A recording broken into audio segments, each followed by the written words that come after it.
Hello, good morning. അപ്പം ഇന്ന് ഞാൻ എൻ്റെ വീട്ടിൽ പോവാണ്. വയനാട്ടിൽ ശിവരാത്രിയൊക്കെ അല്ലേ. അപ്പം അങ്ങോട്ട് പോകാൻ വേണ്ടി റെഡിയായി നിൽക്കുകയാണ്.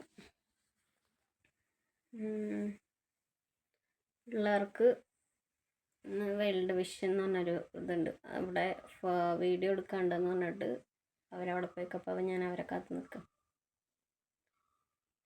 ഇനി എപ്പോൾ അവിടെ എത്തുന്നറിയില്ല. അപ്പോൾ ഇനി അവിടെ ചെന്നിട്ട് കാണാം. പുതിയ ടാറിങ്ങാണ് കേട്ടോ. ഞങ്ങളെ റോഡ് അടിപൊളിയാക്കി. കുറേ കാലമായിട്ട് ഇവിടെ ടാറിങ്ങില്ലായിരുന്നു, ടാറിട്ടിട്ടില്ലായിരുന്നു, കല്ലിട്ട റോഡായിരുന്നു. ഒരു ഉൾപ്രദേശമാണ്, ടാറിട്ടപ്പോൾ അടിപൊളിയായി. ചെക്കന്മാരെ കാത്തിക്കുക, അവരിതുവരെ കാണാനില്ല. ഇനി എപ്പോൾ ബസ് കിട്ടി പോവെന്തോ.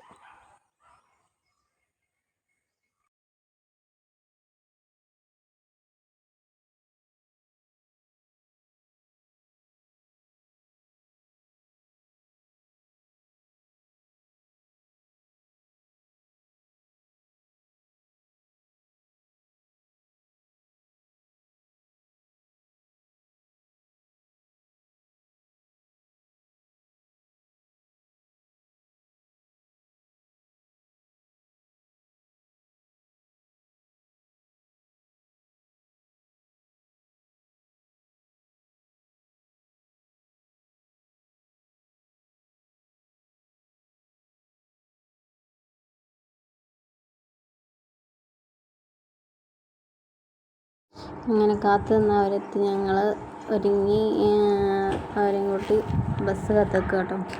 ഞങ്ങൾ വീണ്ടും അടുത്ത് ഇങ്ങനെ ബസ് കാത്തിക്കുക. അവിടെ ഒരു 10-15 മിനിറ്റോളം നിന്നു. അപ്പോഴത്തേനും അവന് അടുത്തുള്ള ബസ് കിട്ടി. ബസ്സിൽ കയറി എടക്കര വരെ ബസ്സിൽ കയറി. എന്നിട്ട് ഷൂ ഒക്കെ മാറ്റി ഇറങ്ങിയപ്പോഴത്തേനും നേരിട്ട് ബത്തേരി ബസ്സാണ്, പ്രൈവറ്റ് ബസ്സല്ല, KSRTC ബസ് മാത്രമേ ഉണ്ടാവുള്ളൂ അങ്ങോട്ട്. അങ്ങനെ ബക്കരയിൽ ബസ് നല്ല സീറ്റ് ഉണ്ടായിരുന്നു കേട്ടോ, കുറേ സീറ്റ് ഉണ്ടായിരുന്നു. സ്കൂൾ ലീവിനൊക്കെ പോയിട്ടുണ്ടെങ്കിൽ ബസ് സീറ്റ് കിട്ടില്ല, നമ്മൾ അവിടെ വരെ നിൽക്കണം, 2 മണിക്കൂർ 2.5 മണിക്കൂർ. പ്രാവശ്യം കുറേ സീറ്റൊക്കെ ഉണ്ടായിരുന്നു. ഞങ്ങൾ വഴിക്കടവ് ഒരു ഫുഡ് കഴിക്കാൻ നിർത്തിയപ്പം പിള്ളേർക്ക് വെള്ളം വേണമെന്ന് പറഞ്ഞു. അങ്ങനെ വെള്ളവും പിന്നെ ഒരു കൂടെ കപ്പപ്പൊരിയും പിന്നെ ചോളം വാങ്ങി. അങ്ങനെ ചുരം കയറിക്കൊണ്ടിരിക്കുകയാണ്. ഞങ്ങൾ ഫ്രണ്ട് സീറ്റിൽ തന്നെ ഇരിക്കുന്നു. അങ്ങനെ ചുരം കയറിക്കൊണ്ടിരിക്കുകയാണ് കേട്ടോ. പിന്നെ അങ്ങനെ ഇവിടെ നിന്നൊക്കെ നല്ല ചൂടാണ്. പിന്നെ ചുരം പകുതി എത്തുമ്പോൾ തമിഴ്നാട് ബോർഡറായല്ലോ, അവിടെ നിന്നുകൊണ്ട് പിന്നെ ഒരു തണുപ്പ് ഇങ്ങനെ വരാൻ തുടങ്ങും. ഇവിടെ കേരളവും തമിഴ്നാടും തമ്മിൽ എന്താ പറയുക, എൻ്റെ വീട് കേരളം തമിഴ്നാട് ബോർഡറാണ്. ഒരു പുഴ അക്കരെ ഇക്കരെ കേരളം തമിഴ്നാട് അങ്ങനെയാണ്. എൻ്റെ വീട് തമിഴ്നാട്ടിലാണ്. തമിഴ് വെച്ചാൽ എല്ലാവരും തമിഴന്മാരല്ല, തമിഴല്ല, മലയാളീസും ഉണ്ട് കുറേ. പിന്നെ അങ്ങനെ ഇത് പന്തല്ലൂരെത്തി. ഇത് ഫാക്ടറിയാണ് കേട്ടോ, ടീ ഫാക്ടറി. കുറേ ചെടികളൊക്കെ വെച്ചിട്ട് നല്ല ഭംഗിയാണ് കാണാൻ. ആ വഴി എത്തുമ്പോൾ ഇങ്ങനെ ചായപ്പൊടീൻ്റെ മണം ഇങ്ങനെ വരും, നല്ല ഭംഗിയാണ്. ഇതിൽ കൂടെ ഫുള്ള് ചായത്തോട്ടൊക്കെ ആയിട്ട്. വൈകുന്നേരമായ ആനശല്യമാണ്.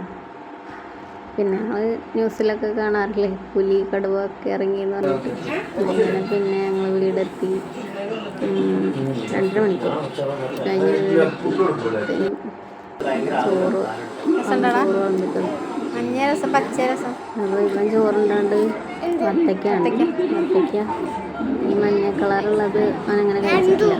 അപ്പം ഞാൻ അങ്ങനെ ചോദിക്കുന്നത് ഏതാടാ. അങ്ങനെ വത്തയ്ക്കൊക്കെ കഴിച്ച് പിന്നെ ഞങ്ങൾ വൈകുന്നേരം ആയപ്പോഴത്തേനും കുളിച്ച് ഒരു 5:30 ആയപ്പോഴത്തേനും ഞങ്ങൾ താലെടുക്കണ്ടായിരുന്നു. അപ്പോൾ അമ്പലത്തിലേക്ക് പോവുകയാണ്. ഞാൻ പട്ടുപാടെ ബ്ലൗസിക്കാനിട്ട്. പിന്നെ ചേച്ചീൻ്റെ മോളാണ്. അമ്മ മുന്നിൽ പോണ്ട്, ബാക്കി പാർട്ട് നാളെ.